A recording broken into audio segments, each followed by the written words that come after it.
किसी ने कुछ नहीं लिखा।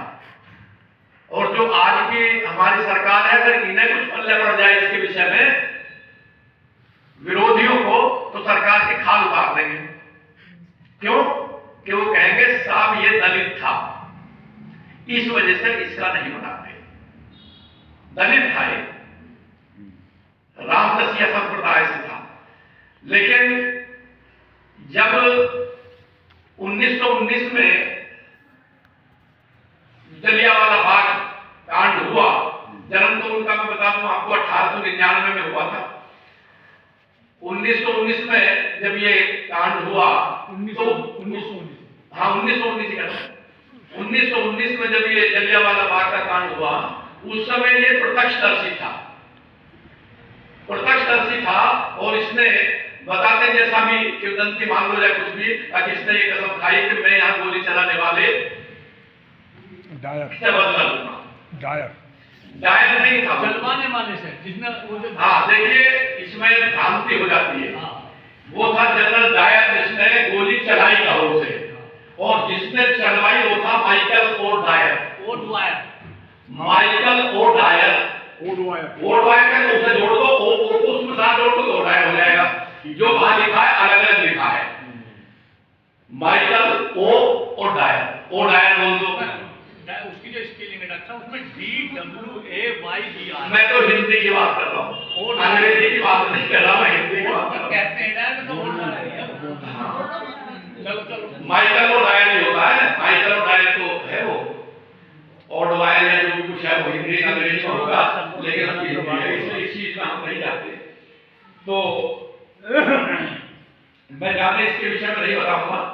तो उसमें जब ये प्रारंभ में ही अनाथालय में रहे, क्योंकि इनके माता पिता की डेथ हो गई थी, और अमृतसर में सेंट्रल खालसा अनाथालय था, इसके चाचा जी ने वहां इन्हें रख दिया था। इसका भाई था साधु, नाम था उसका साधु सिंह, बाद में उसका नाम मुक्ता हो गया, मुक्ता। हाँ, तो साधु सिंह ये दोनों ही वहां थे। साधु सिंह की भी मौत हो गई थी, और ये अकेले ही 1924 में विदेश चले गए। 1924 में आप देख लेना, मैं किताब दूंगा आपको।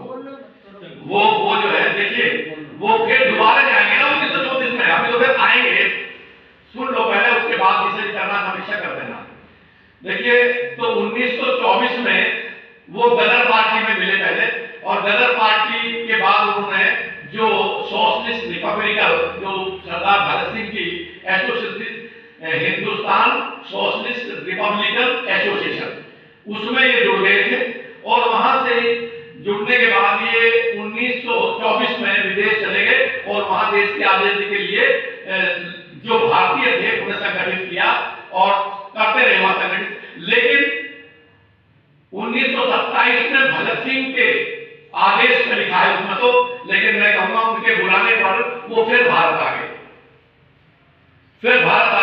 और भारत आकर के वहां से वो जो भारत आए, तो वहां से रिवॉल्वर वगैरह और जो बम वगैरह भी लिखा है उसमें, वो लेकर के आए। कैसे लेकर के आए विदेश से, वो तो अलग बात है, लेकिन वो वहां से लेकर के आए।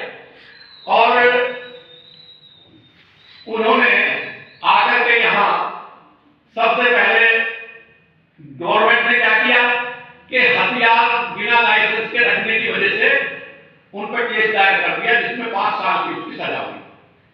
5 साल की सजा होने के बाद जब वो बाहर आए, तो पंजाब पुलिस, पंजाब प्रांत था उस समय, पंजाब पुलिस उसके पीछे उसकी हरकतों पर लगी हुई थी। तो उससे बचने के लिए सबसे पहले वो कश्मीर भागे। ये अब है 1934, कश्मीर भागे, और कश्मीर से सीधे वो जर्मन चले गए, और जर्मन से वो लंदन पहुंच गए।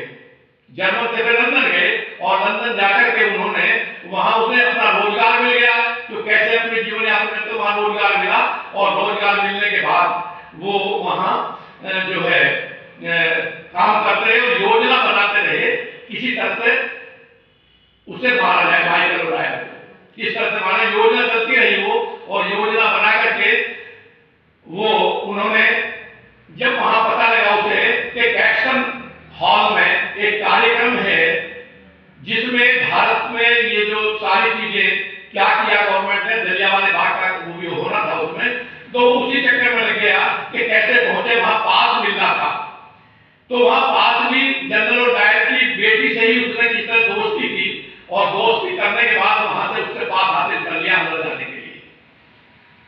तो ये नियम है कि वहां बना होता के धार्मिक पुस्तक जैसे हमारी गीता है, उनकी बाइबल है, मुसलमान के कुरान है, इन्हें ले जाने पर किसी कार्यक्रम में रोक नहीं होती। तो उधम सिंह ने गीता ली और गीता को रिवाल्वर रख करके गीता के अंदर 2-3 पन्ने छोड़कर दिल छोड़ करके उसे इस तरह से काटा जिससे उसके अंदर रिवाल्वर आ जाए। रिवाल्वर से एक काट दिया, उसी के अंदर रिवाल्वर रखा और वो बगल में दे करके पास से वो अंदर चले गए। और वहां जाकर के मैं आप ज्यादा नहीं बताऊंगा, वो बेटी बताएगी कुछ थोड़ा सा, तो मैंने छोड़ दिया, सारा ही छोड़ दिया। उसकी वजह से पोती जो हमारी वो बोलेगी कुछ आपके सामने कविता। देखिए उसमें कविता में थोड़ा सा बता दूं, जो कवि होते हैं ना वो उसमें तब्दीली करते हैं। वो इंडिया हाउस बोलते थे जहां ये कार्यक्रम था, अंग्रेजी में कैस्टन हॉल नाम उसका था, लेकिन इसमें संसद दिया है। उन्होंने अपनी सुविधा के लिए संसद का नाम दे दिया, लेकिन वो कैस्टन हॉल ही था उसमें। और गीता को गीता भाभी लिखा है, तो ये भी आप ध्यान रखेंगे उसमें। और वहां जाकर के उसमें एक छोटी कविता है, आ जाओ आज आपके सामने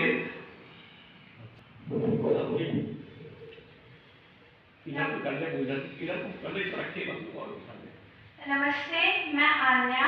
आज मैं आपके समक्ष सरदार उधम सिंह के बारे में एक कविता प्रस्तुत करने जा रही हूँ, जो मेरे बाबाजी देशराज सिंह जी ने लिखी है। सरदार उधम सिंह का जन्म 26 दिसंबर को था, तो ये कविता उन्हीं के बारे में। स्वप्न किए साकार हमारे जिन भारत के वीरों ने, तन मन धन दे दिया देश के जिन अलमस्त फकीरों ने। राज बिहारी तिलक गोखले देश बंधु से बलिदानी, इनकी त्याग तपस्या को यूं भूल गए हिंदुस्तानी। भारी भूल कराई है इतिहास बनाने वालों से, नहीं असलियत लिखी गई है विगत 78 सालों से। आन बुला दी हमने अपने वीरों की शमशीरों की, जलियांवाला बाग शहादत देता है जिन वीरों की। हजरत अशफाक भगत सिंह शेखर बिस्मिल उधम सिंह बागी, लंदन में जाकर डायर के सीने पर गोली दागी। नाम अमर हो गया देश का जिन भारत के लालों से, उन लालों को भुला दिया क्यों विगत 78 सालों से। असली अत्याचारी से भारत भी बदला लेता है, अमर वीर उधम सिंह इसकी खुली शहादत देता है। उधम सिंह यदि चाहते तो अंग्रेजों को खा जाता, अपने बल पर अंग्रेजों का नामो निशान मिटा जाता। किंतु आदर्श अलग थे उसके नाम मिटाने वालों से, गौरव गाथा लुप्त हुई क्यों विगत 78 सालों से। किसे पता है डायर पर उस उधम सिंह के फायर का काम तमाम किया जिसने लंदन में जाकर डायर का। डायर की बेटी से खुद उधम सिंह ने सहयोग लिया, लंदन की संसद में जाने का अनुपम सहयोग लिया। पास मिला संसद का उसको पास दिलाने वालों से, बिना पास हम पास नहीं है विगत 78 सालों से। 70 साल देश आजाद हुए होंगे उसका मतलब नहीं। लंदन की संसद में उधम गीता मां के साथ गए, भरा रिवॉल्वर रख गीता में लेकर अपने हाथ गए। विक्षिप्त रूप में जालिम डायर उल्टा सीधा बकता था, भारत को गाली देने में बिल्कुल नहीं हिचकता था। संसद भवन भरा था पूरा उसको सुनने वालों से, शायद श्रोता जिंदा हो कुछ विगत 78 सालों से। डायर शेखी मार रहा था खुद लंदन की संसद में, भारत को दुखदार रहा था खुद लंदन की संसद में, अपना रूप निखार रहा था खुद लंदन की संसद में, जालिम सब कुछ खा रहा था खुद लंदन की संसद में। उधम सिंह की निगाह मिली यह दृश्य देखने वालों से, सारा सीना सेंसर है जो विगत 78 सालों से। खड़े हुए सरदार वेश में उधम सिंह सीना ताने, बोले जालिम बकवास बन हम है भारत के दीवाने। है गोली का बदला गोली हम तुझे दिखाकर छोड़ेंगे, लंदन की संसद में ही हम तेरा सीना तोड़ेंगे। है छूट तुझे खुद का रक्षा करवा तू लंदन वालों से, तख्ते लंदन लगा खून से विगत 78 सालों से। भरा रिवॉल्वर ले गीता से डायर का सीना साध दिया, काम तमाम किया जालिम का छलनी करके डाल दिया। मेरा उद्देश्य हुआ पूरा के माथे से लगा दिया, गीता का उपदेश वीर ने लंदन जाकर जगा दिया। तुलना नहीं विश्व में कोई तुलना करने वालों से, उधम धन्यवाद।